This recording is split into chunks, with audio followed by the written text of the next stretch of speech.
What's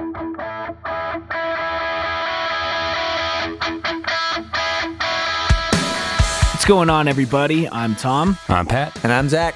We're best friends, and you're listening to the Reminiscent podcast. They say you can't choose your family. Well, you also can't choose which era of music you grew up in. This is a weekly show where we discuss our favorite bands from adolescence and how they continue to shape our lives today. Each week, we'll head back to the early 2000s and take a closer look at the cards we were dealt. Welcome, everyone. This is episode 100. I cannot believe we've made it this far. When I was typing into Pro Tools today, rem_E100, it brought the biggest smile to my face. I don't know if I've had a smile that big in a while. I'm really glad you guys are here with me. I'm glad that I'm here with you. And how are you guys feeling today? Great. Quite good. That was a nice intro. Okay. It's different. It's new, and it's fun, and I like it. Yeah, it's new. It's all new. We had a new intro, which was a remixed version of Penn State 08, which was the acapella thing that's always been there. It was a song that Zach wrote when we were like 16. I forgot how good Zach's woo was. It's a hell of a woo. It's so that good. woo was heavily encouraged with hot dogs, Yingling, and cigarettes. Actually, you could smell the breath of that woo on the mic air blocker for months. The old pop screen. Yeah, that's right. So actually, I had that same exact pop screen sitting less than 6 inches away on my desk right now. And do you still smell the hot dogs? They would have been Smith's, if I'm not mistaken, one of Erie's finest. Oh, it would have been Smith's. Yes, definitely. Yeah, Smith's, Yingling, and Marlboro Reds, I think. So with a new show, we have new artwork. We left off on episode 99, not really knowing what was going to happen because our artwork fell through very last minute. I was able to work some stuff out over the weekend, and I illustrated the cassette tape that you see as the artwork now. And I think it worked out super well. I was looking for some good colors to have consistent through all the branding. I'm waiting for our first piece of hate mail that says the decade of music we're going to be covering came after cassettes were no longer relevant. But it does make for a dope logo, and I immediately voted to keep it because I think it looks good anyway. Yeah, someone voted for a CD, and I was just racking my brain like, what do you do with a CD? It's a circle. Yo, a CD dog is a circle, man. It's just got a hole in it. It's just, oh my God, just not right. Tom dumps 24 full hours without sleep into the cassette designs. Someone's like, shouldn't it be a CD? It's like, why don't you fuck right off? It looks sharp. Good job, Tom. Yeah, it looks great, Tom. Thanks, man. I was going back and forth a lot on if I should add a glow around the tape. I think I stuck with it. But if you look at our Twitter, YouTube, Facebook, all of those, really glad that I was able to make something from scratch, because then I was able to have control over all the different assets of it. So those same 3 color bars remain consistent through everything. Put so much work. Oh my God, guys. So the old logo was like kind of the R and the P combined into one with a blue background. And I found this font that I really liked. And I didn't even realize till afterwards that it stayed consistent with that kind of broken up R so that it could look like a P as well for Reminiscent podcast, obviously. And I went so crazy with it. All those color bars were exactly 121 pixels apart at 33.4 degrees. 33.4? Oh yeah, dude. It shows. And the little bottom tail of the R, I cut off of the rest of it so that I could rotate it to be the same angle. And then I placed it 121 pixels from the bars so that everything is perfectly spaced at the exact angle. And I think, Zach, you might have seen my full crazy for the first time. Pat's had it for 100 episodes as I send you can tell a million texts. In the group chats when I'm just like, Tom, just pick a pixel length, man. You have nailed it. I cannot direct you further on this, just for the And I've seen your true crazy, baby. I've seen it. It was just I knew that I was blowing you guys up. But anyway, I think it turned out really well. Yeah, I'm really excited. And a very special surprise. I was trying to sleep one night and I had an idea. And of course, I can't do anything till I get the idea out of my head. We now have merch available. You can buy t-shirts, sweaters, hoodies, tank tops, coffee mugs, notebooks. Baseball caps? You can buy pillows. No baseball caps. I'm sorry. Ooh. I'll work on the baseball caps, and I'm also working on enamel pins. I know Matt's going to be a fan of that. I think we're both big pin collectors. There's stickers. I know they're into stickers, as am I. So you can get all of that at reminiscentpodcast.com/shop, I believe is going to be the URL. And I'm excited. Like, we finally have a logo. Just a logo that you can put on a t-shirt and sell. So I'm really excited. But enough of that. Welcome to episode 100. Pat, Yay. Do you want to introduce this? Yoo-hoo! Yeah, sure. It's not an official intro. We're talking about Paramore today. We've been talking about it for a little while. The vibe after we did legitimately 99 episodes of non-music. Well, there was probably 10 to 20 music episodes in there. We did an Mmmbop Power Hour. We did an entire episode on the My Chemical Romance music video for I'm Not Okay. And we started to realize that it was a music podcast over time. And so we decided to switch to exclusively that. So we've been saving some bands. We'll do Fall Out Boy. We'll do Newfound Glory. We'll go back to the early 2000s and cover kind of the bands of our adolescence. You can't choose, like the new intro suggests, what music decade you're born into. And baby boomers, a.k.a. our parents, love to talk about the live music they saw and how weed was just always in their mouth somehow, and how the live band, how things were just different then. And we get it. But, we endured some pretty seriously odd scenes for the betterment of humanity, hopefully, as we'll discover. So, but we'll start out with a bunch of the heavy hitters and maybe get to the more obscure stuff and maybe learn a little bit about what happened. But we're going to start here with Paramore, which I think, upon looking at some of the bands we've been lining up here for the first few episodes after we hit the century mark as a podcast, I'm glad we started here. What do you guys think? Did you guys learn anything? What jumped off the page for you, I guess? Or as we're like, do you want anybody to know anything specific as before we start? Like, we know that the early 2000s were questionable. We know it's not the 1970s. We know it's not even the 1990s.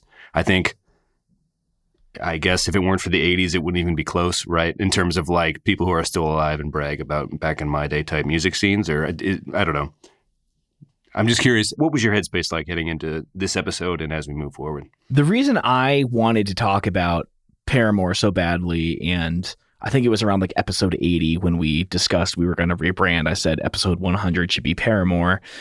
And it was for the fact, we'll dig into it more later on in the episode, but the effect that it had on women and consequently feminism in kind of the pop punk rock music scene. And the impact that it had on men as well. I mean, I was going to save this for later, but my big takeaway was that in the 90s, there was the Rachel, right? The TV show Friends, and everyone had... Oh, you got to save No, this. I'm going to break it now because I think when we Okay. choose Paramore, that, it did define a lot of like the scene look of the tight jeans and all that, but... Sure.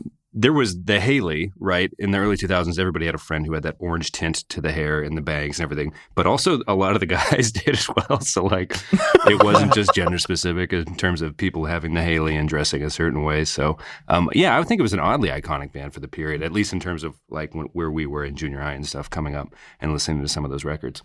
Well, yeah, I definitely think that there were some very strong women, female-led bands before Paramore, but they seemed to open a door to a different genre, and that was, I guess, the reason I wanted to talk about them so much, because I saw a dramatic shift in the scene after Riot came out, and just kind of wanted to discuss where we were at that time. Which is the show, if you're just joining us for the first time. Kind of. Zach, you said in the group text earlier, you ended up taking it back, that you were only familiar with the album Riot. We later discovered you also love All We Know Is Falling, but forgot the name, I guess? Like, is that... No, I just forgot that I had known it. It has been so long. What was the first Paramore song you heard, Zach? Or who got you? it was definitely Tom. Tom, you were my channel that got me into music because I was listening to just pretty much John Prine for like ever. And when it came to new music, it was either my brother and ska, or it was you and pop punk, and it was Pat and Weezer and Bruce Springsteen later in life. But I think it was Tom with Riot, and so I heard Riot first.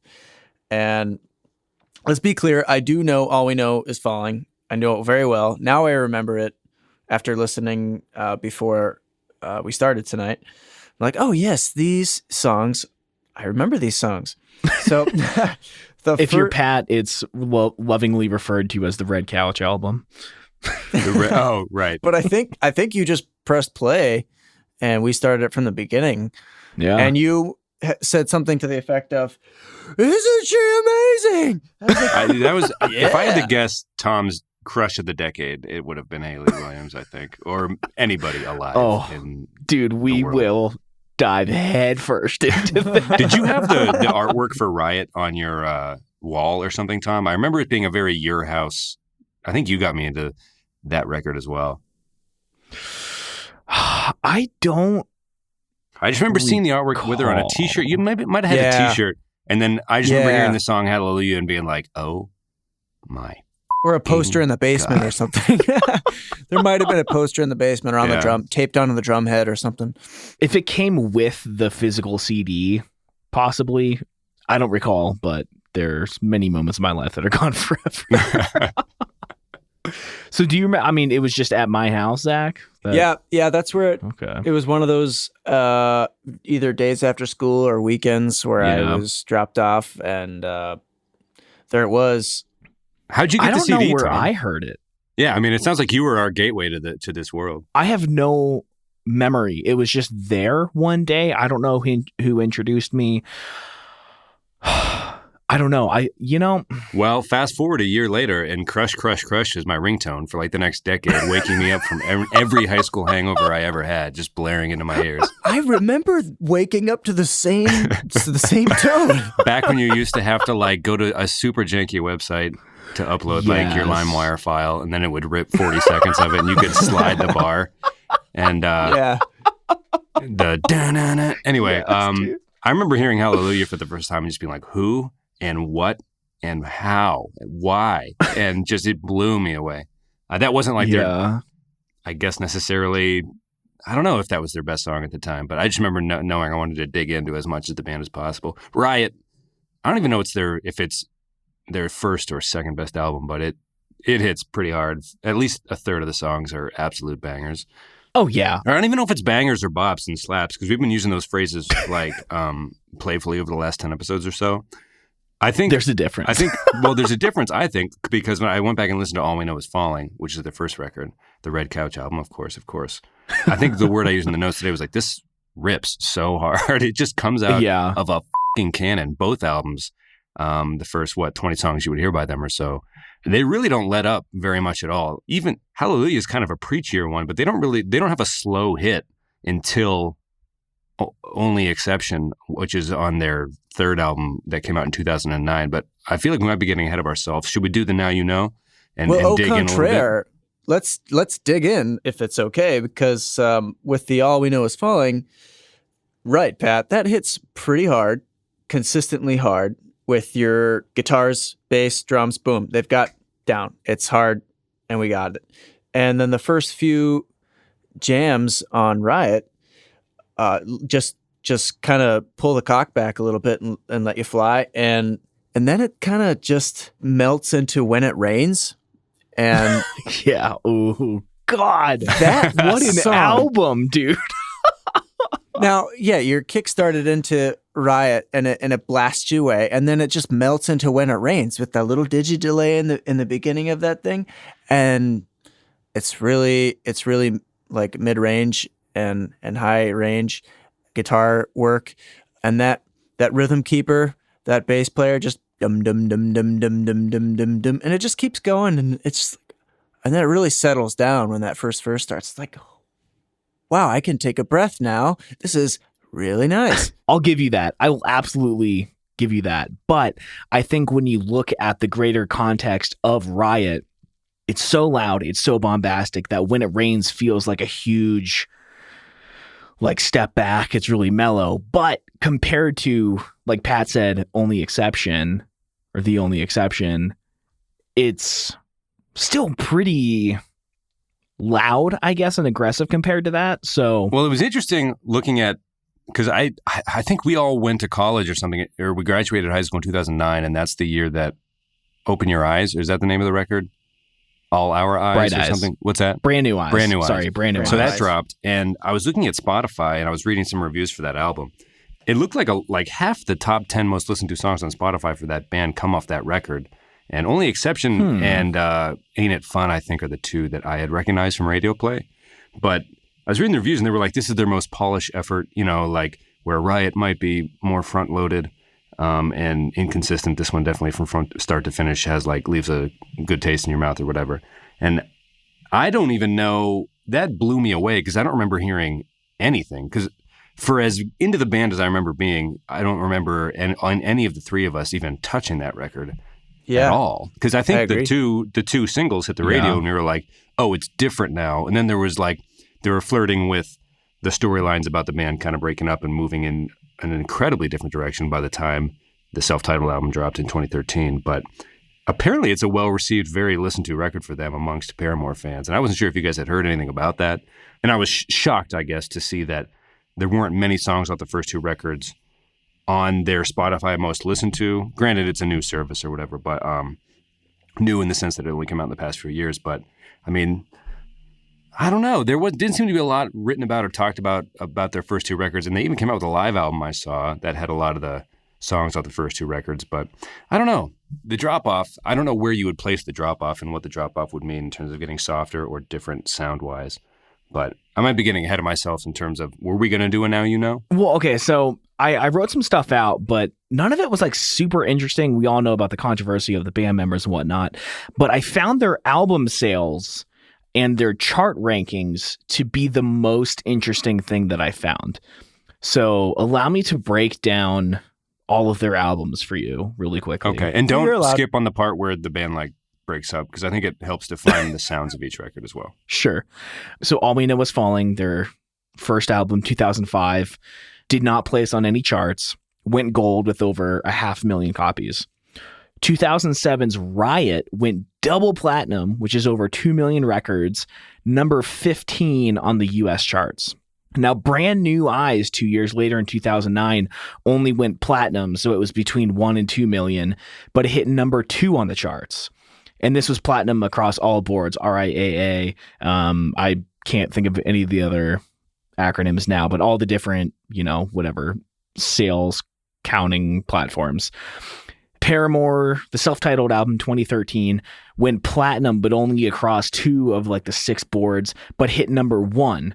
So the trends we see are that the album sales are going down every album, but their chart rankings are going up. And then 4 years later, 2017's After Laughter went number 6 on the charts and sold 53,000 copies. I think that's a state of the music industry thing as well, though. People are okay, so that. they rank. I mean, in 2004, people were still legitimately buying CDs, right? So 53,000 sales were physical sales combined with streaming and all that other stuff. The way they count streaming, I think it's still 1,000 streams equals 1 download, which whatever, doesn't make too much sense.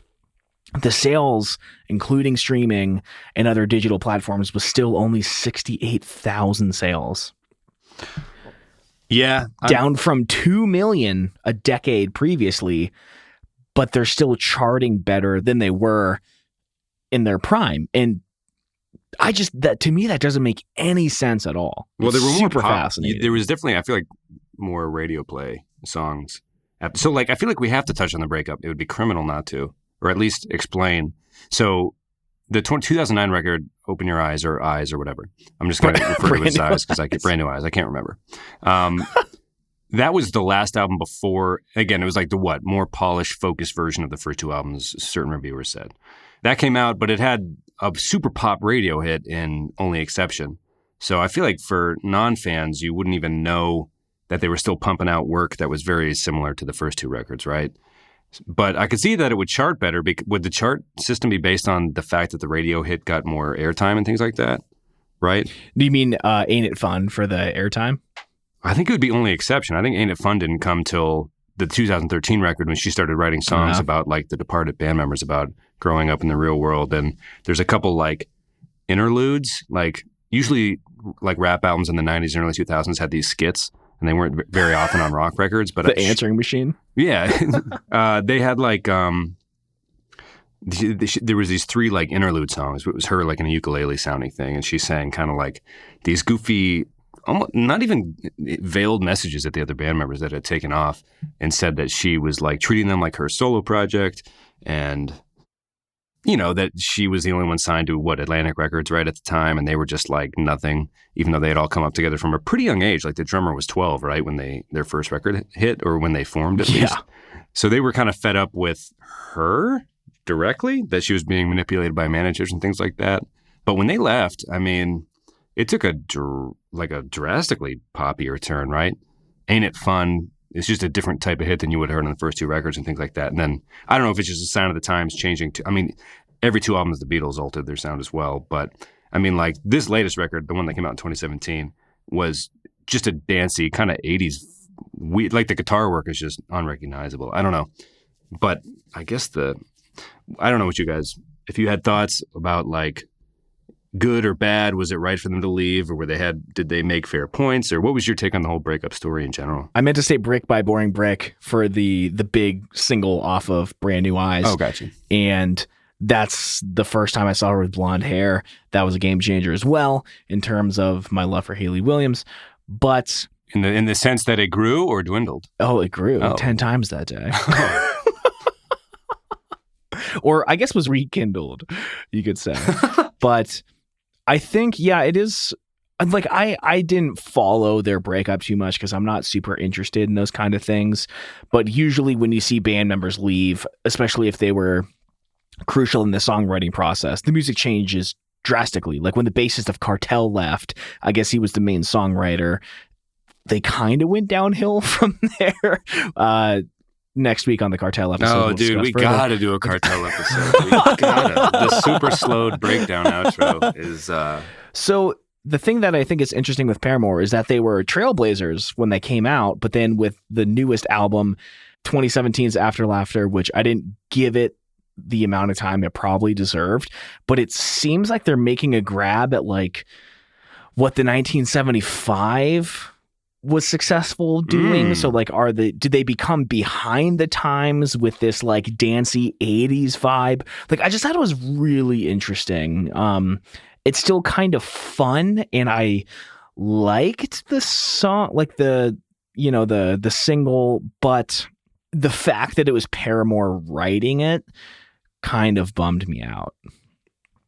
So yeah, I don't know, man. Just like, back in the day, I mean, like with their new album, it was like personally, when I thought of like a female led band, which something about saying that sounds sexist to me, but anyway, like my only thought before them is like Evanescence, right? And it was like kind of this post goth kind of like, I don't even know what you would call that, but it was like kind of dancing on like the heavier edge. So to hear like I remember being at skating parties, hearing "Wake Me Up Inside" and just feeling like I don't even know, man. Like they just played the Electric Slide, and then this is technically on the radio right now, so it's in the mix. But this seems wildly inappropriate for people to be rolling on wheels to this. Well, I still remember the LimeWire file saying "Wake Me Up Inside" featuring Linkin Park. And I was really obsessed with Linkin Park at the time. And I was like, this doesn't sound like them, but why would someone mislabel something on LimeWire? We could do a whole LimeWire mislabel episode. I think there was Came In Through Your Window or whatever by LIT was labeled as a Blink song on a lot of YouTube versions and stuff like that. But I guess they were trailblazers in the sense that they made it like they brought back like, yeah, of course women can front rock band. Like we talked about this in the Avril Lavigne episode that we did a couple weeks ago, where like you know, she's on the Canadian Mount Rushmore for record sales, but is she on the punk Mount Rushmore or even the pop Mount Rushmore? Probably not. I mean, like, obviously Joan Jett and all these people have done these things before, but to our generation, they kind of came back and they were like, yo, this is not only cool, this is incredible. We're doing it very well, and we're coming at you hard as hell. So I guess they were, to your point earlier that I was trying to wrap my head around a little bit, like, we were coming off of skating parties with Evanescence, just kind of like really curious about what was going on. It was the boy band era. The 90s had just kind of happened, and then it was like, oh God, like this is just so different. And so, there's so many, the range of feelings was vast, to be sure, when those two albums hit. Specifically Riot, I guess, would have been their coming out party. I guess the reason why I call them trailblazers is just because how much Hayley's style dominated after Riot came out. Like, for example, my youth group that I went to, there was a girl named Deanna, and she bought the same shirt and the same yellow skinnies that Hayley wore on every day of 2007 Warped Tour. It was like the black and white panda shirt with like the swirly stripes coming out of it. And she wore that shirt every single day. And she had her hair dyed red with like the Hayley haircut. Like you said earlier, it was the Rachel of the mid-aughts, right? I honestly believe that. That's not even like a hot take for the sake of this particular program. I can name it just came in. Like you said, like you, all of a sudden you heard Hallelujah and you were like, oh, crap. And then you heard all of Riot, and then all of a sudden, all of Riot and All We Know Is Falling was in your head and on your iPod, and you were familiar with all of it. And then you blinked again, and then like 7 of your female friends had the haircut, and like 2 of the guy friends you knew had the same haircut and were wearing the same pants and T-shirts. And you're like, how did this happen? I just got Tom's Riot CD in my hand, and this is just a thing now. Like the scene's just different. Or like you're watching like Fresh Prince of Bel-Air. You're like, oh, DJ Jazzy Jeff. The 90s are strange. And then you hear Blink-182 for the first time. You're like, swear words, what? And then Take Off Your Pants and Jacket comes out, and you're like, songs about divorced parents, this doesn't seem right. And then all of a sudden it gets weirder and sadder, but harder and more energetic. And the first time you get to buy your own CD. And it was just like, we've come so far from DJ Jazzy Jeff. This is just a strange, different new world now. And it was a strange thing to navigate, especially when people around you started dressing like that in such large quantities. Oh, yeah. I mean, I don't think I got to say my first impressions, I guess, of Riot, first memories, but like, I don't know, man, that album seems so heavy to me as well. Just like, I don't even know if it was lyrically, but just like the time of my life. I remember that's like when all of our friends that I used to hang out with all the time just like started partying, and I wasn't really doing that. And I just remember like on the weekends being sad in my basement, like playing RuneScape, listening to Riot over and over and over, as well as The Best Me by The Starting Line. And it's just so timely that we're doing this episode now because RuneScape just came out for iPhone, and that's all I've been doing is playing RuneScape and listening to Paramore in preparing for this show. And it just seems like it all came full circle. But yeah, man, they hit at such a, I don't know, the perfect time. And all of our girlfriends started bands, and it was awesome. And like everyone was super, not to say like it wasn't allowed or there weren't amazing female fronted bands. Well, I think Zach was mentioning it. What was it, Flyleaf, Zach, that you mentioned that like there were new bands that just started popping up that had cool sounds that might not have otherwise? I don't know. What was that song you mentioned? It was I believe it was called I'm So Sick. And oh my God, yes. So if you listeners out there remember Flyleaf, I think they had 1, maybe 2 real like Fuse real TV thumbs music sticking videos. Out. Yeah, and it was and I believe, yeah, I'm So Sick. It wasn't Evanescence and it wasn't Paramore. It was a little, man, and it wasn't Avril Lavigne either. It was just somewhere like in the middle of 4 points, and it was just a touch whiny and like, but kind of scary too, like a haunted house. Like a haunted house's house band. Yes, dude, that's awesome. That's my take on that. But, yeah, and I don't know, Paramore just hit something different because Flyleaf and Evanescence, like I said, it was like this weird like gothic, like thick, like, I don't know, like the female fronted equivalent of a less good My Chemical Romance or something. I don't know. And Paramore was just so different. And like I said, all these girls started bands, and there's something that has bothered me since then. And it's the fact that people who aren't like in the scene, or I guess people who, I don't know, are like maybe sexist or something, like they see a girl singer in a band, regardless of whatever they sound like for now on, it's like everyone compares them to Paramore. It's like, oh, you guys sound just like Paramore. And it's like, no, they don't. They just have a girl singer. And it's turned into this thing where... I remember that being like a lot of bands like Flyleaf getting pigeonholed because of that. But also, I think it would like was outweighed by the fact that so many of them were able to be like just came from it to begin with, you know, and people just didn't know how to like maybe categorize them.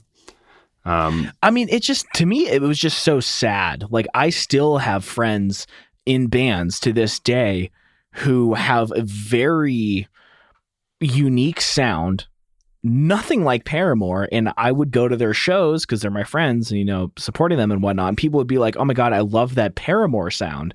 And, you know, like my friend Brianna would just be like, oh yeah, thanks. But like, they sound nothing like that. And it's just... it's always bothered me, man. And I don't know if it's just a product of like not having enough women in music, and especially pop punk, which has gotten a lot of heat for being incredibly, I mean, just a toxic environment for women, and, you know, a lot of bad stuff going on with them. But maybe that's the problem. Maybe it's not people comparing them to Paramore, but just the fact that there aren't enough bands out there that have received huge commercial success in the genre, and that there just needs to be more, and then there'll be more to compare them to. I don't know. That's just like, it's something that's been on my mind. That's the whole reason I wanted to do this episode, because I just like called it in my head, like the Paramore effect of people comparing anyone with a girl in the band to Paramore. And it makes me really sad, because Paramore had a unique sound. All these other bands have unique sounds. I just wish it would stop. Like, I think it's really sad. I think for me, someone who listened to this who might be slightly older than us, or like who was alive in the early 90s for grunge, or they'd be like, man, do they really not know about Sleater Kinney or all these things, or like Save Ferris, or even No Doubt was like barely like on our radar. I think we might have been in 4th or 5th grade at the time. Like, we weren't exactly like, I think, Zach, you got lucky because your brother listened to a ton of ska and probably handed you all these records. But dude, I was in depths with No Doubt, and that's a good thing to be in with. So indeed. Was it not that weird? I guess what I'm trying to say is like people who were like even slightly older than us, even that are like, man, these guys sounds like what are they even talking about? It's like again, this show is just about the early 2000s and how odd it was to come up and just see the like, oh, is this music? Oh, this is the music. Oh, okay, this is fun. This is cool. Interesting. Is this like all music? Oh, it's not? Oh, that's nice. Great. Okay, cool. Then you start to look back and you're like, oh, you know, but it's like people like Hayley Williams had to just take us and like drag us through the idiotic early 2000s mud and just be like, just listen, just throw on some headphones on the bus ride home, and you know, you'll branch out as you go along. But I think it's easy to say for some people who maybe on the surface of music, they like music. Maybe they even love music. They love to see and listen to the pop punk genre. And perhaps they're just not as deep. Some maybe are not as deep into distinctive sounds. And it's maybe safe to say that a lot of the pop punk music genre is similar sounding. There are a lot of similarities, and of course there are also a lot of differences. And you know, the surface floaters, like, yeah, that's good. Oh, that like that one band, that Paramore band, like, yeah, that's kind of like that, right? Because the girl, well, it's a superficial thing, and it's not fair. So like us and many other people out there as well who are just like real dug in. And, you know, picking things apart, we have an ability that we've created for ourselves, and the way we like to live. It's like, well, we do see these incredible differences. Like, how can you say that they sound like this? Or that's because we're musicians or we're just like super music nerds. So I'll which say is this. fine. Right. How would you define their sound? If someone's like, oh, you sound like Paramore, what would you associate some of their music with? Like, I think I wrote in the notes, pinch harmonics. I was just like, I wasn't sure, like, obviously having a female lead singer doesn't define your sound. So I was like, going back and just like, I don't know, was this, here's a hot take question. Was Paramore emo? I would say no. I don't think so at all. I think there's a lot of emotion, but I definitely don't think there's whininess there. I think it's some nice freaking pop punk, man. That's just I just like it. And it's hard. It gets hard, it gets soft. I'll plug When It Rains again because I can. This is America and I voted yesterday. Hey, and nice. I can say that When It Rains is dope. That's what I needed to say that one more time. It deserves to be said. Okay. Tom, you can edit that out. No, I'm leaving every bit. I loved it. Yeah, it was. Yeah, they had a little, bit of a heavier influence without getting like metal or anything. Just Perhaps this is a hot take question. I'm actually still a little bit unclear as to what that means, but I'm going to say it anyway. I had some songs playing really loud in the basement, and my wife says to me, "Oh, it kind of reminds me of like the pop punk, like religious music." Now, let me pose that question like a Christian pop punk. Are they Christian pop punk music? There was a quote that said, I think it was from Jeremy, their bassist, that said, their faith does play a huge part in their music. And while they're not like a Christian band, there's no way that it won't seep into other aspects. And definitely in the song Hallelujah, to plug that for you once again, Zach, there are some elements of, their faith and whatnot. It's kind of like the Hold Steady. They are religious dudes, and there's elements of it in their album titles and things like that. But I wouldn't call them like a religious rock band or anything. I think Does it make you feel weird hearing that, even just like the subtle undertones of it? No, I think. Well, especially Jesus, we'll have to do a Hold Steady episode. But I think especially with them, with Craig Finn's style of storytelling and stuff, it's just a part of like the lore of their band. So I don't think it like impacts anything at all. But that might just go hand in hand with like the type of act they are in general. But yeah. But I never got the vibe that like there was always like rumors that was it Reliant K that had like whispers of it. I mean, there was a lot of religious acts in the early 2000s that drifted in and out. Reliant K was just a Christian band. Were they? We'll have to do a Reliant K episode, but they were easily the most successful. But yeah, I never got that. I never got that with Paramore. Like I never even the song Hallelujah, I was never like, I don't know. Yeah, that wasn't my first take on that one. Preachy. Well, it was never preachy, and back then I was like really into my youth group and church and whatnot, and the fact that she loved Jesus was just icing on the cake for this guy at the ripe age of 16 and 17. So would you say that helped or hindered your crush at this point? I mean, there's other things that would get in the way before that. I feel like, but did it help or hinder? Back in the day? Yeah. Oh no, I was like so into it. Okay. So it aided. You were like, OMG, OM effing G, and she likes Jesus. Yeah, dude. Yeah, I don't know what else I have, I guess, to say about the band from this point. I will say this. I remember seeing the first music video I saw, so like when you put a face to a name and things like that, I think it was the music video for the song Emergency, where she's wearing like the Goodwill wedding dress. Like, I don't even know what's happening. This is just bizarre. They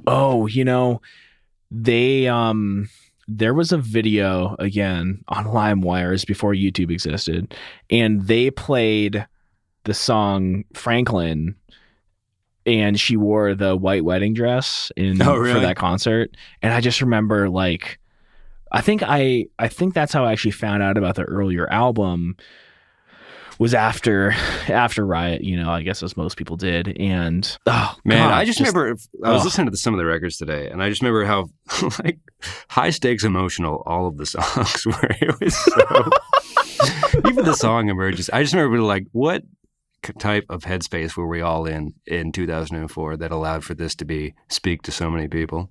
I think the tune Conspiracy hit me like a ton of bricks that year in high school, and I just like found a floor to lay on and just like took it in for several hours. Like, oh God. Oh, one thing we do need to talk about, not that we need three guys to talk about feminism, but the song Misery Business. There was a lot of controversy around that. I think it was probably 2 years ago. All of a sudden, this like angry Twitter mob turned on Hayley Williams for her line, "Once a whore, you're nothing more. I'm sorry, that'll never change." And I still remember Hayley's response being like, "Yo, I was 19 when I wrote that. It's been 10 years." Like, not proud of some things. The official statement, I wrote it down here because they did announce that they were going to not perform that song anymore live. And this was the statement. They were playing in Nashville. They made this. Hayley said this before performing the song. She said, "This is a choice that we've made because we feel that we should. We feel like it's time to move away from it for a little while," which again insinuates that it may not be the last time.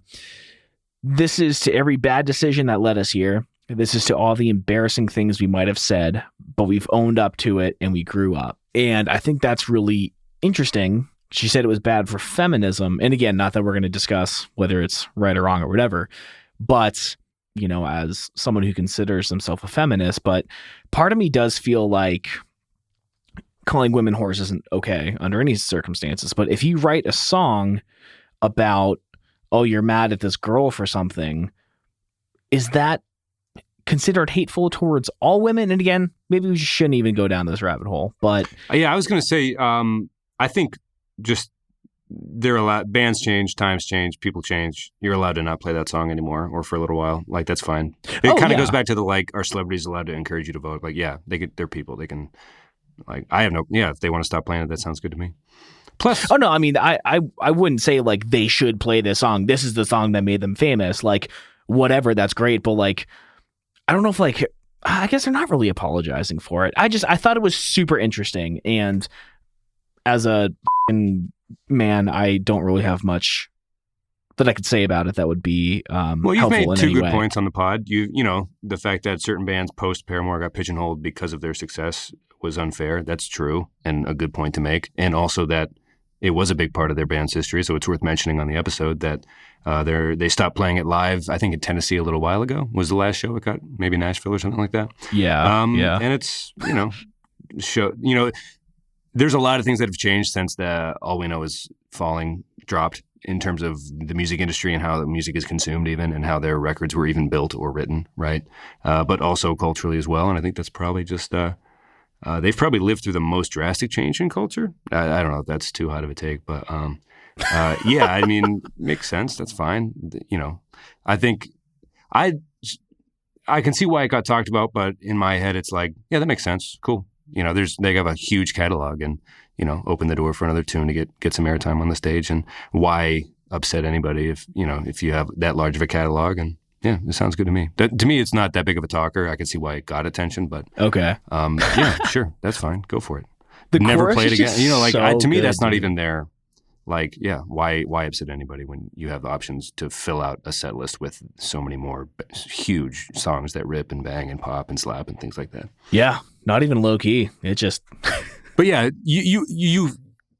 feel like you were trying to apologize for stumbling over two important points that you wanted to make on the show, but I think they were worth. Yeah, I agree that for bringing them up, and they're good points. Well, yeah, I don't feel like it's my place to discuss that kind of thing. But it's just something that I felt was worth mentioning. People can make of it what they will.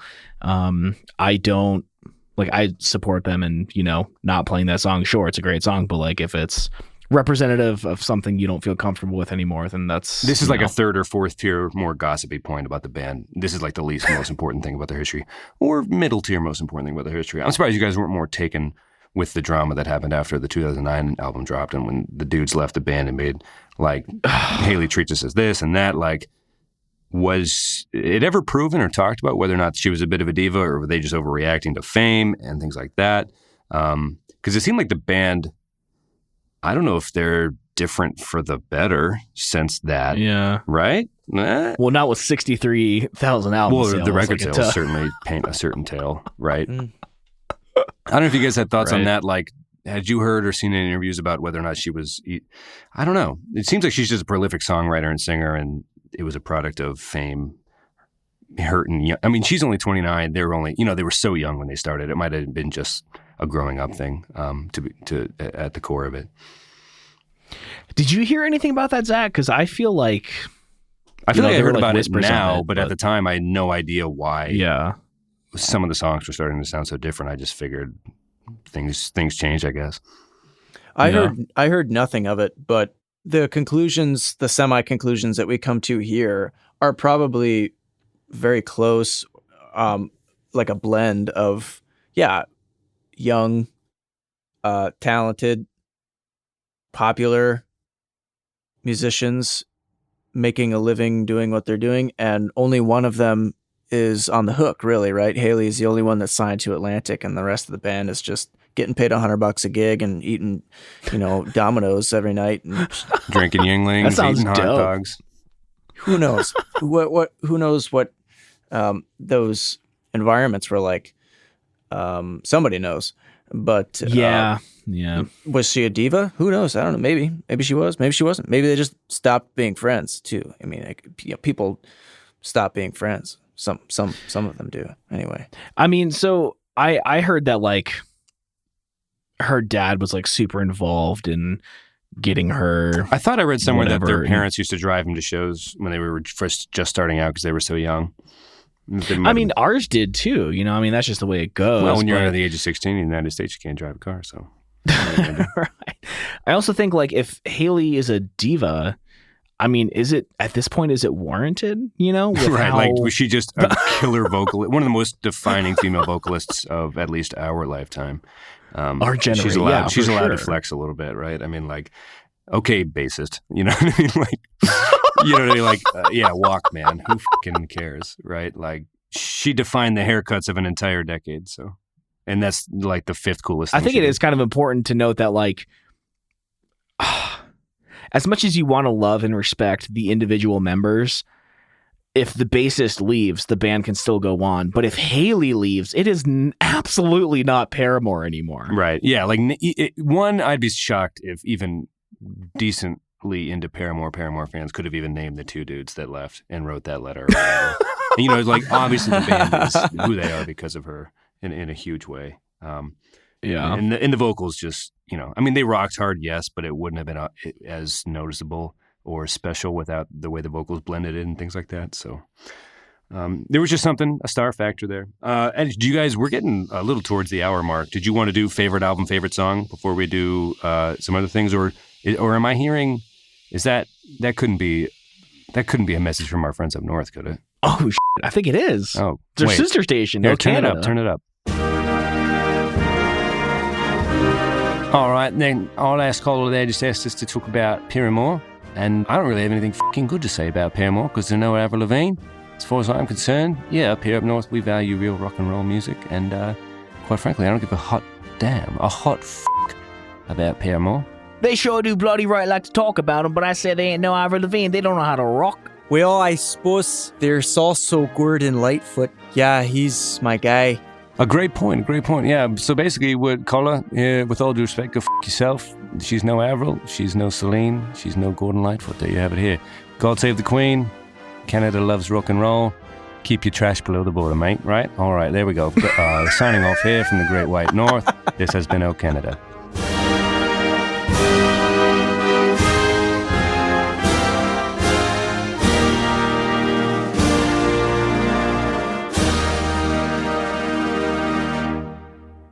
All right, that was a message from our pals above the border there, up there in Canada. Always good to hear from them.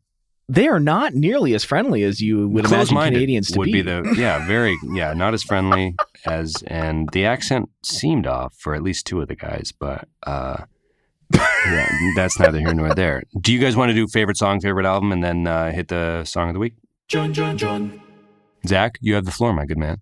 Well, When It Rains, always. In case you hadn't made it clear. This is prime,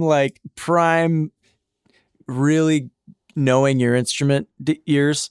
And it's the first song that I learned how to play on, full through all the instruments. So guitar, all the effects and everything, the leads, the rhythm. I did the bass and I played the drums on it. And it's like, oh, I know this song through and through. Of course, I could sing it a little bit better. Sure. Just kidding. No, just kidding. And yeah, okay, I'll go with Riot. Yeah, I do like All We Know Is Falling a lot, and it's a close second. But yeah, Riot. When It Rains. I miss out of town in touches. What about you, Pat? Well, so I went back to the most recent album, and I just wanted to say real quick that, oh God, I forget the name of the song. Blue-Hearted Boy, Red-Hearted Boy, what's it called? Rose-Colored Boy? Rose-Colored Boy, yeah, sorry. I kind of get it. It's very fun. Blueberry Boy. That's what my mom used to call me. No, just kidding. Only half kidding. Rose-Colored Boy. I get it. It was dancey, but also sad. Like, she gets sad. Dude. The lyrics get really sad. Like, it was kind of like a breakup album almost in 2013, like literally. And it sounded kind of like a breakup album lyrically. But then it was like this latest record was so dancey. And I was like, oh, they came out with a pop record. But then it was like, wow, these lyrics are kind of dark. Yeah, there's definitely some sadness there that is worth exploring further. So if nothing, this episode will encourage me to go back and listen to their 2017 effort. But I will say my favorite song of theirs is not Crush, Crush, Crush, though it was my ringtone for at least half of my adult life, or teen life, I suppose. I'm going to say All We Know Is Falling is their best, right? And I would say that Whoa is my favorite song. That was made in many playlists of mine. I freaking love that song. Wow, okay. I think I like All We Know Is Falling because I think Riot's very front-loaded, and I think All We Know Is Falling is like, oh God, after the first few songs, you're like, holy son of a fucking bitch. And then you hit the halfway mark, and then it comes and goes, whoa into Conspiracy. And I didn't care much for Franklin in that, but if you cared for those last two songs, it's just like, oh, the B-side's like weirder and better and hits harder and is more in your feelings or whatever. It was, yeah, it's a good record. It's front to back. It's got a lot of heavy hitting songs. Anyway, Whoa is my favorite tune by them. And All We Know Is Falling is got to be their best and most true to their sound. I don't know. When we did the Taking Back Sunday episode, I vouched for Tell All Your Friends over Where You Want to Be, which was hotly contested by everyone who commented on your Facebook post regarding the episode afterward. But maybe I'm just a sucker for people's first records because it reminds me of what they really sound like in my head. But yeah, anyway, that's my answer. Yeah, My Heart by Paramore. I forgot how good the end of that album was. I don't know why I had to specify that it was by Paramore. This is the Paramore episode. Wait, who's the song by again? Huh? Oh. I feel like I really want to go with Riot, even though I think I know All We Know Is Falling is the better album. I mean, it starts off with, for a pessimist, I'm pretty optimistic, but then you have That's What You Get, but then you have Hallelujah, but then you have Misery Business, but then you have When It Rains, then you have Let the Flames Begin, but then you have Miracle, and then you have Crush, Crush, Crush, right? And those are good, but then you have We Are Broken, right? And then you have Fences, and then you have Born for This? Born for This? We haven't even mentioned Born for This. That's it. Oh, God. So good.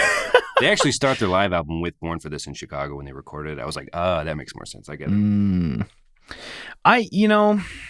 Best song, I don't fucking know, because I want to say, I think it might be Pressure, but Misery Business is just like the chorus of that song. I just remember being in like, I think Doug Salawada's mom's van, like screaming that album with Ryan and just screaming that song. Lots of really good memories. Lots of really sad ones too, but that's hard. Maybe Pressure, just because that lead line, and then when they do that thing where the bassist kind of bends over and the guitarist flips over his back. Like, that was pretty fucking cool. And I like the lead line of that. I don't know, dude. It's hard. Were They have they so the many good songs. like roll over your buddy's back band? Yeah. Or was that Fall Out Boy? Oh, Well, they both did that. Both bands did that. We'll have I to didn't dive know deeper that. into that move. Yes. All right. I've done that before. Stay tuned for episode 102 with the Rolling Over the Back Band episode. We're going to dive deep. Yeah. I mean, there's the windmill strum from the 70s. But then there's somebody's been rolling over somebody's back. And we're going to get to the bottom of it. On a Reminiscent standpoint, we loaded up that big old white Dodge that my parents had with all of our gear and drove out to Tom's dad's house and had this album playing. And we noticed that they did that acoustic guitar and like castanet thing in Misery Business, like dum dum dum dum dum dum dum dum da da da da da da. That's castanet, and oh man, that was cool. Yeah. That was cool. So good. Man, that weekend at my dad's, I still have videos from that. Top Dad. So let's so those are the albums or the songs of Paramore. Let's go into the song of the week. Let's get out of here, wrap up the first episode of the rebrand, episode 100. Still can't believe it. All right, I'll go first real quick. Heaven by Charlie Bliss is good. But also, if you miss Maggie Rogers, who has been our song of the week for like all of the episodes in the 60s, she was on SNL this past week. She's a star. Check it out. Okay, well, I guess I'll go. Ozzy Osbourne did a song called Changes, and then Charles Bradley revamped it a couple years ago before his passing. Charles Bradley, Changes. Okay. I've been really heavily into the lo-fi hip-hop stuff for the past month or so, and I found one. It's called At Cafe. It is in brackets lo-fi jazz hip-hop mix, and Megan hates jazz so much, and I've been rewatching all of The Office, and there was the one scene where Angela just screams, "Just play the right notes!" And oh god, so funny to me. But I love jazz, and just adding like the hip hop element to it is a lot of fun. And there's just like record white noise in the background and like some birds chirping and shit. Like it's really nice, and it's really great working music just to kind of have on in the background and jam. And it's like a YouTube 40-minute mix or something. So put a link in the show notes to that. Something to study to for all you kids out there. Oh yeah. Right? Oh yeah. Yeah. For all you little children. So I'll put a link in the show notes to that. It is going to be at reminiscentpodcast.com/episode/100. Oh my God. And also, like I said, we have all new designs up everywhere. We have merch. You can buy t-shirts, coffee mugs, notebooks, stickers, all that kind of stuff. Unfortunately, we don't have control over the price, but I think there is an option to email the company and just have it like forever discounted 35% to make it, I don't know, so anyone can buy anything and not have to worry about the price. I don't care if we make a cent off any of it. I just kind of wanted to buy it for myself. Very excited about that. Really happy that we made it to this point. And finally, the rebrand we've been talking about for about 5 months is here. And today we're recording on November 7th. I think this is actually the 2-year anniversary of the show, because I arrived in Denver November 6th of 2016. And I believe we recorded the first episode that aired the very next day. So I think this is pretty special. We are recording on our 2-year anniversary. And after 2 long years, it's been a hell of a ride. Zach is here, and it's been crazy. Yeah. Hello. So I love you guys. I love you guys very much. And this is always very fun. Thank you for letting me do it. Love you too, man. Okay. Love y'all. See ya. See ya. Ba ba ba ba ba ba ba.